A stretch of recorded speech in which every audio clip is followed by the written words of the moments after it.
Aaron Rodgers has averaged 23.9 and 20.8 fantasy points per game over the last 2 seasons, finishing as the QB3 and the QB6 while racking up back-to-back MVP awards. Well, the knee-jerk reaction to the departure of Davante Adams is that Aaron Rodgers should take a step back. History tells us otherwise. Currently getting drafted as the QB12 in fantasy football leagues, I don't know if there's a better value in your drafts than Aaron Rodgers. I'm Dave Kluge with Footballguys, and I am here to tell you to take a deep breath and relax. Aaron Rodgers is going to be just fine for you and for your fantasy football team. If you haven't already, be sure to subscribe to the YouTube page. That's youtube.com/footballguys. We've got these short videos coming at you almost every single day, and you'll also be able to check out all of our full-length shows as well. youtube.com/footballguys. Be sure to subscribe. Now let's go ahead and dive in. Looking at Aaron Rodgers' entire career, he has been a little bit better with Davante Adams than he has been without him. With Davante Adams, he's averaging 23.9 fantasy points per game, and without him, he's averaging 23.3 fantasy points per game. We're looking at a 0.6 point per game difference, so nothing huge there. It's really easy to look back and say, well, yeah, he had Donald Driver and Greg Jennings and Jordy Nelson and Randall Cobb and James Jones and Jimmy Graham and all these really good receivers that propped up his value a little bit, but that isn't the case. If we look at just the last 3 years, and the reason I picked 3 years is because that's when Davante Adams stepped up as a superstar, Jordy Nelson was out of the picture, and most importantly, Matt LaFleur stepped in as the head coach.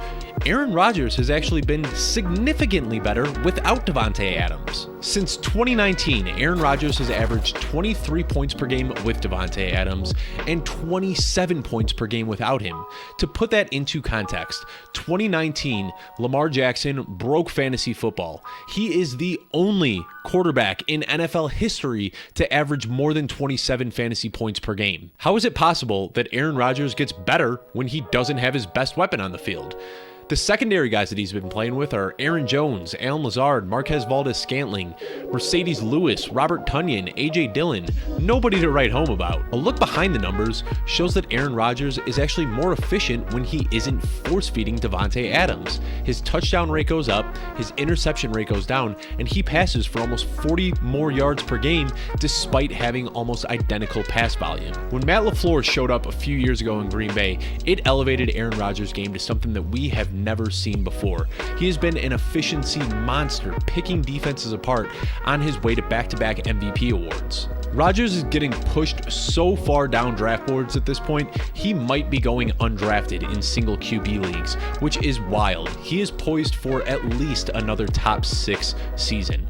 Now, I really like that elite tier of quarterbacks with the rushing upside, and of course I'm talking about Josh Allen, Lamar Jackson, Kyler Murray, Jalen Hurts, Patrick Mahomes, and Justin Herbert. Immediately after that tier, though, I am setting my sights on Aaron Rodgers.